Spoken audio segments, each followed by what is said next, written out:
Capitol Report is a production of Senate Media Services. Coming up on this week's program, a look at some of the state capitol memorials honoring the men and women who fought for our liberty and freedom. Next on Capitol Report.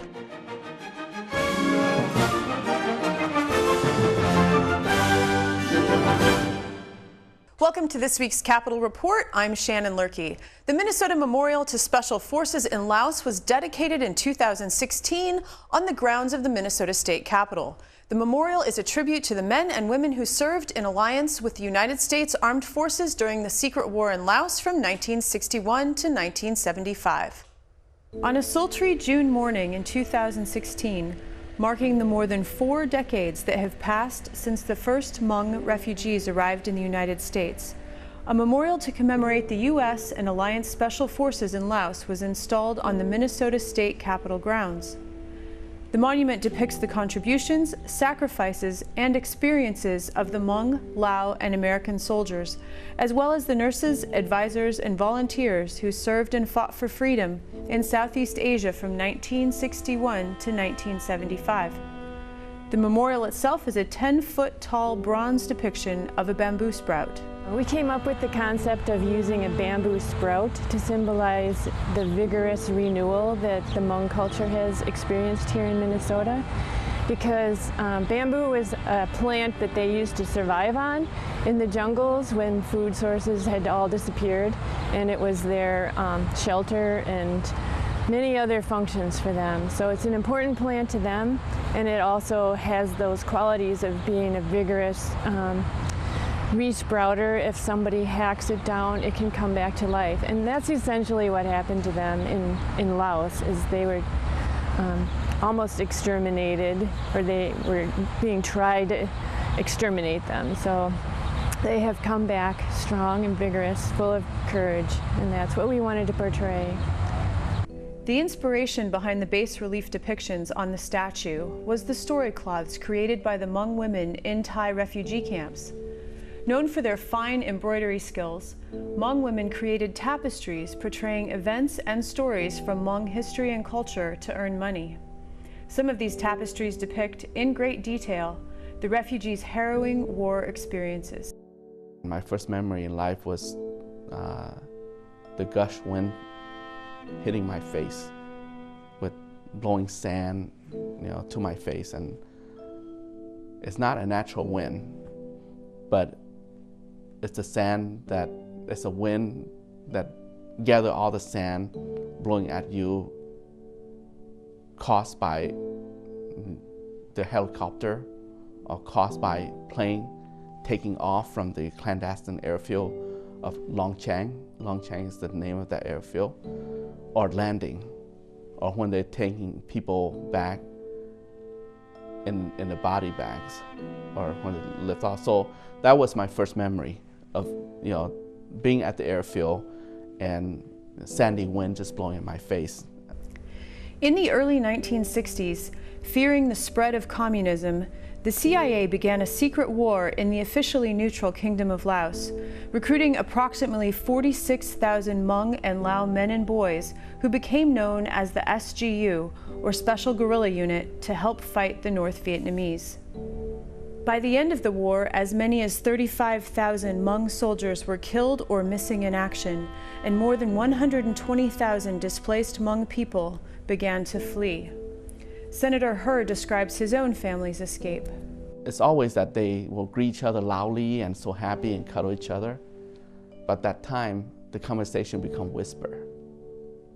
They're all happy, but they're all happy because they're together, but all the conversation are whisper, like that. And I said, that's kind of strange, As a kid, 8 years old, 10 years old, that's kind of strange. Finally, this time, all the adults are whispering to each other. And then I saw my dad handing money to all my relatives. I didn't know what that meant, but meaning that we're not going to see each other. So here, trying to make your way across. My father probably the highest earner, being that he's a military man, so he, divide his money to his relative and trying to make your way across, you know. The escapes from almost certain genocide from Laos to Thailand were fraught with danger, including the life-threatening crossing of the Mekong River, illustrated in many Hmong storycloths. So immediately after the war, the communists won, and they were capturing everybody and they could, and they would kill men, kill babies, and capture Americans who were still left there also, and take people into these prison of war camps, and they called them re-education centers.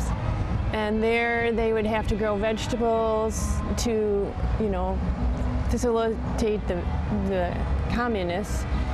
And some of the tortures involved being tied to poles, being buried up to your neck in sand, being carried into these underground pits where there would be bamboo roof over your head, but you'd be in isolation under the ground. These are just some of the many stories represented on the 16 panels of the memorial. The 4 tiers on the memorial tell a multitude of stories, each from a different point of view. When I start looking at the bottom, I see the politics, but then as time goes by, I see the disaster and then the sorrow. Then a couple layers up, you know, I see the hope, the prosperity, the welcomeness of Minnesotan. And I do get a little giggling, you know, it's a little humorous as I go up, as they put a few character, you know, quirky looking Minnesotan with thick coat, you know, and some with mitten, and some with Lutheran pastor look, welcoming, you know, the Hmong as they land at the Minnesota, you know, Minneapolis International Airport. You know, so, and then there's even a snowman next to a church, and that's, you know, that is kind of truly how, I mean, it's a small picture, and we can't stereotype that is Minnesota, but in itself, it does show Minnesota. It shows kind of some way the land of the Green Giant, or the Pillsbury Doughboy, or the Ham Spear. You know, when I see the snowman next to the church, you know, so I get that, you know, humorous perspective from that, just that small image, yeah. The images are powerful and transcend language barriers. For those whose lives were lost and those whose lives were affected by the United States' secret war in Laos, their children, their grandchildren, and all of us have a special place on the St. Paul Capitol grounds in which to learn, reflect, and remember. Nearly 10 years ago, in 2007, World War II veterans gathered in front of the state capitol to dedicate a memorial in honor of the many men and women who fought, contributed, and lost their lives defending our liberty and freedom. Here's producer John Brune.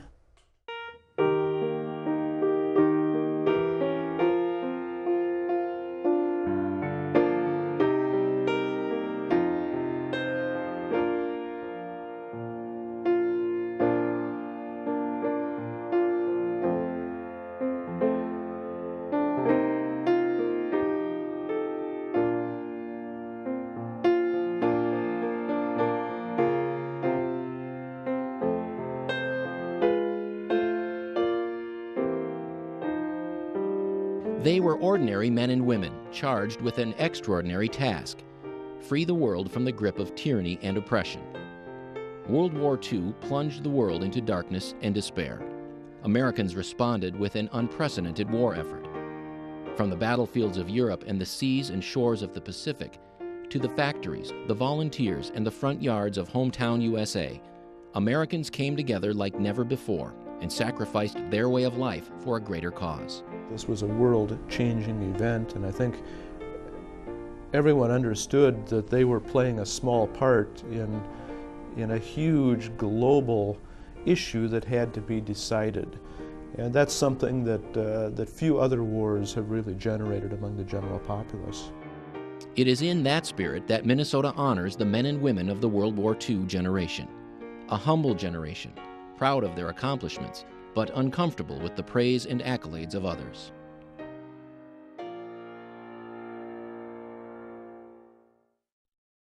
Memorial was a piece to, of course, memorialize and honor the veterans of World War II, but specifically the Minnesota veterans.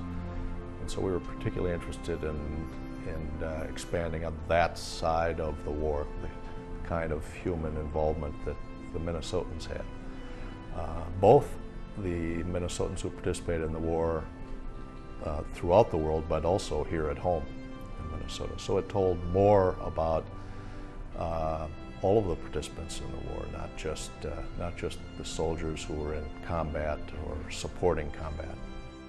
We wanted to try and focus on the two different aspects of World War II. In our minds, there was sort of the big story, World War II all over the world, people from fighting all over the world. And then the other story was the individuals from the state of Minnesota who both fought in the war and helped prepare us for the war here.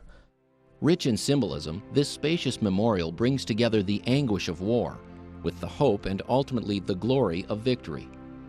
Surrounded by American elm trees and ringed with flowers, the heart of the memorial rests within its glass panels, which represent the experiences of Minnesota veterans as they traveled the perilous roads of war. The glass panels are windows into different parts of this story. So they're windows into people's lives, people's experiences, and they begin to start telling that story as you're looking through these. We were using phrases like, these are the windows into the lives of those veterans. So we wanted those to actually be initially, quotations from actual veterans who were fighting, and what did they remember about it, and what did they take away from their experience. As we went on through the process and talked to more and more veterans, it became apparent that they didn't want themselves to be sensationalized, or they didn't want to be called out as individuals. But I think one of the main things that we tried to do in all those meetings over those years was not to make it significant for any individual person, and not to really have the entire monument and the memorial dedicated to the veteran. If you'll read on the scribed on the plaques that are out there, we all wanted the industry of Minnesota to be brought in, the fact that there was the citizens of Minnesota were involved, because I think each of us felt that it was a world war that involved everybody in the state, and that's what the memorial went to, and not just the fact we were veterans. It brings out not only the veteran, but the people of Minnesota, and it did not exclude the women, because it brings them in, the women of Minnesota that flew the planes, the women that worked in the arms plants and the munition plants. Every one of them is brought in here for this memorial. The desire to remain anonymous, to resist the glory of individual accomplishments, is consistent of a generation of veterans that recognized a bigger picture of the war, a picture that included the hard work and sacrifice of the men and women back home.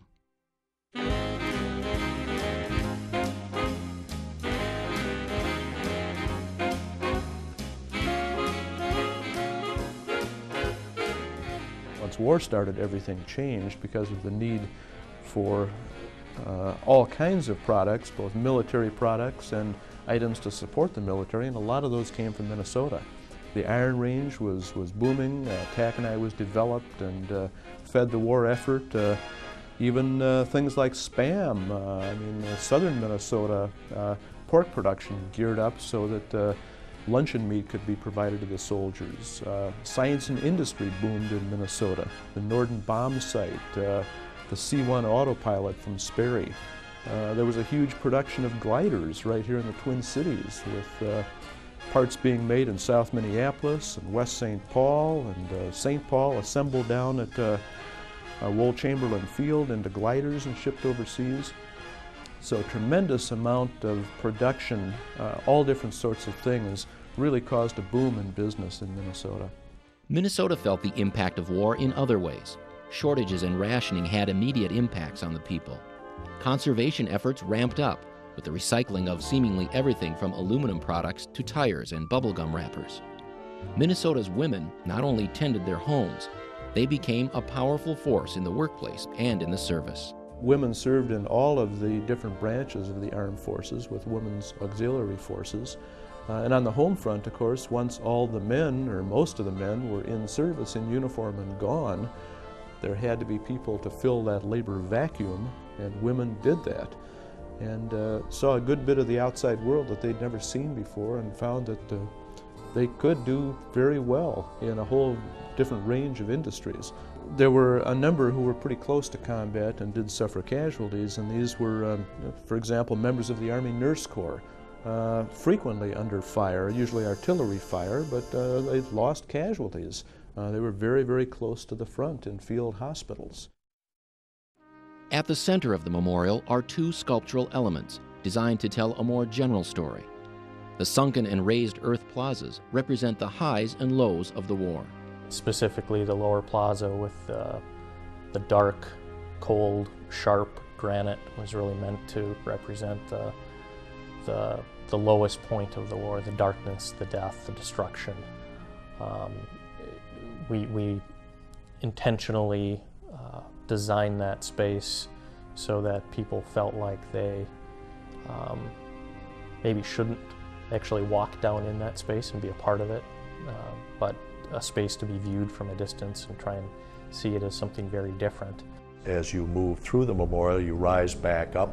The centerpiece, the symbol of the state, is at the center of this, and as you move past that, the ground rises back up. And it rises back up, symbolizing coming out of the depths of war into a symbol of peace and prosperity and openness again. June 9th, 2007 was Dedication Day. The Capitol lawn, crowded with relic vehicles and other memorabilia, served as a gathering place for this very large Minnesota get-together. The hot, humid weather did not deter the thousands who came to honor and remember their friends, their comrades, parents or grandparents, or brothers and sisters. It was an opportunity to relive some of the sights and sounds of how they lived nearly a lifetime ago. Now this has a catch. Just like the K98, you're going to push down the feeder tray first, and then you can go ahead and push it up a little bit. There you go. And he went all across Europe from D-Day all the way to the surrender of Germany, and he never got a scratch. Ho! Left turn! Ho! Right, freeze, and ho!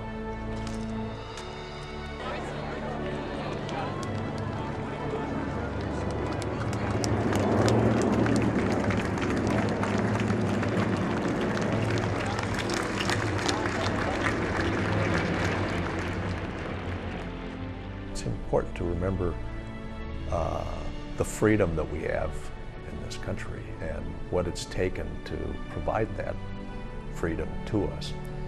And we tend to lose sight of that sometimes. And I think that these memorials help recognize those that have helped provide us with the opportunity to live in such a wonderful place as we do. For the veterans of World War II, the memorial is a place for reflection. Thoughts of another lifetime and those who thrived within it give them pause. Those memories give way to more personal, sometimes painful experiences. For me personally, when I look at the monument, immediately comes the fact that the recollection of my brother who entered the service in January of 1941 with the 1st contingent of Minnesota National Guard. He was killed in Okinawa on June 15th of 1945. When I look at the monument, I reflect his memories and all the times of our youth together. And I think everyone that's been in the service will look at it from different angles and different personal values. We want to free the world. We knew there was a very vicious dictator over in Europe that was trying to take over the world. We saw what he did when we saw some of the camps where people died, and so I think everybody was proud of the fact that they were serving in the military. Many stories have been told about the war, and many may never come to light, as the lifespan of an entire generation will soon run its course. Because of what they achieved, some have called them the greatest generation, and history suggests that may be correct. As these more personal stories are told, some will travel down to other generations, and some will just fade away. But the bigger story of the war, the soldiers, sailors, and airmen, doctors and nurses, the workers, the volunteers, the moms and dads and kids back home, that story will always be told at the Minnesota World War II Memorial.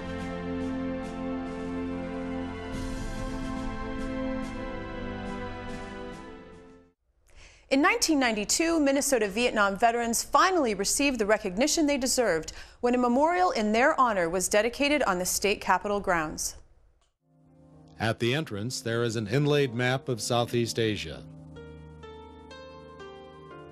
The plaza has the shape of Minnesota, next to a shallow pond in the shape of Lake Superior. It contains 68,000 square granite tiles, representing the number of Minnesotans who served in the war.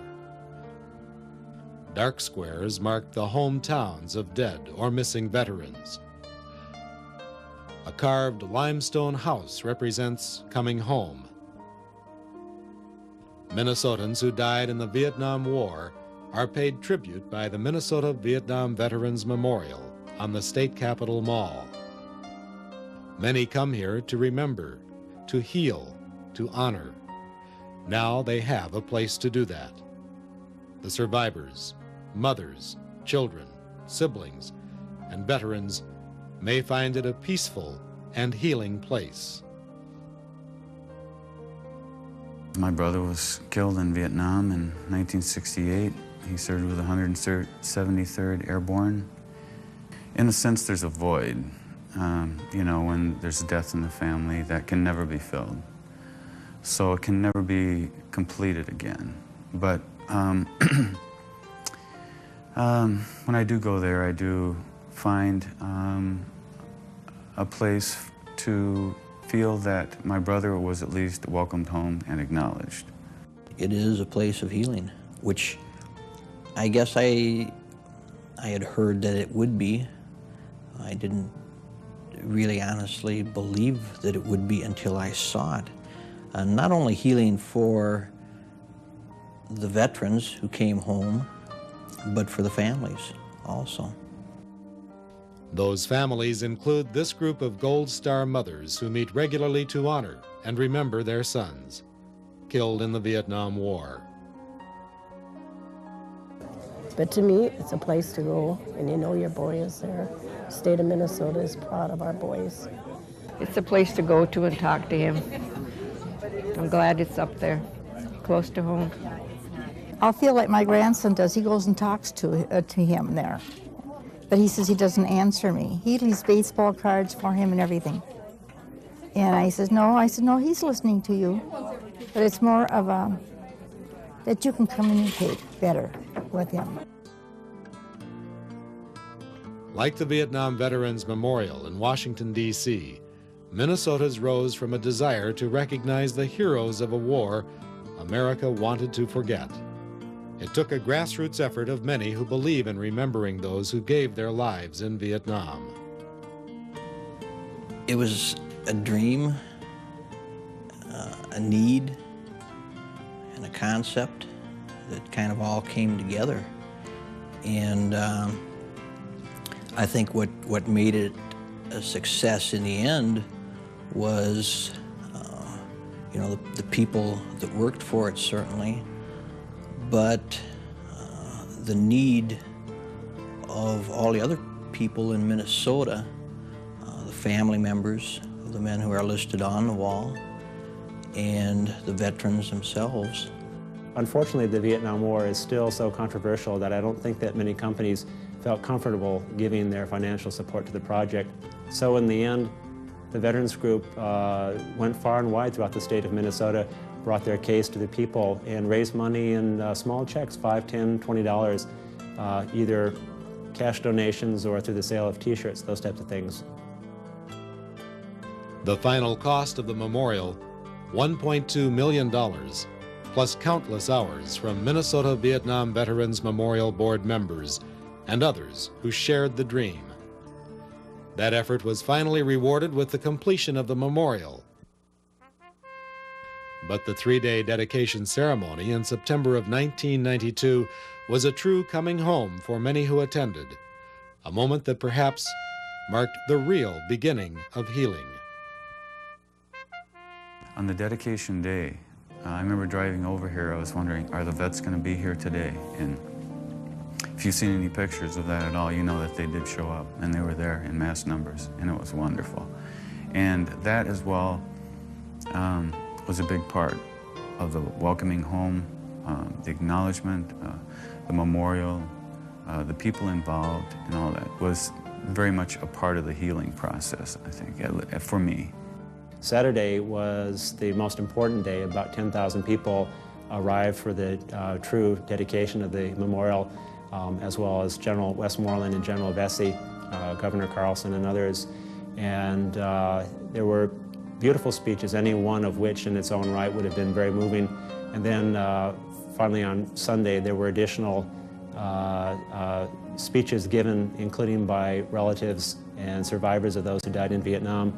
But for me, Saturday afternoon was in some ways the most moving. I had the sense, some others and I gathered elsewhere after the ceremony, and as I walked up the hill towards the Capitol building, behind which I'd parked a car, I felt like we had truly given our project over to the state of Minnesota and its people, because down on the stage, survivors of those who died in Vietnam got up onto the stage one by one and addressed in very moving ways their brothers, their sons, their fathers, people possibly in the case of children who had never even met their fathers. And that very heartfelt experience, I think, signaled the beginning of the reception on the part of the people of the state of Minnesota that that project was their own. There was a Vietnam vet who came up to the platform, and the platform was fairly high, so it was like up to here on him. And he kept looking at me, and I'm still on the platform shaking hands with people, and I look over there, and he's looking at me, and he's got his beret on, and he's airborne and all that.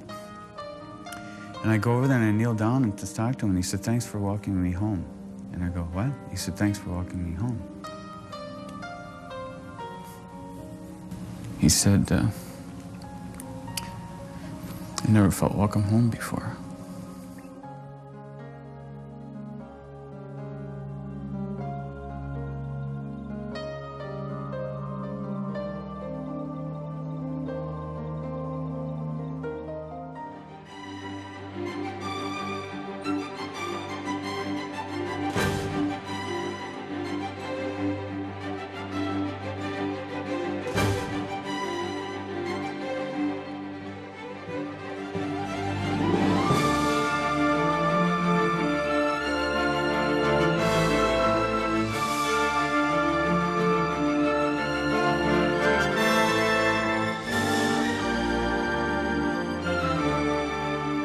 Join us again next week as we delve into more topics affecting Minnesotans. I'm Shannon Lurkey, and on behalf of all of us at Senate Media Services, thanks for watching.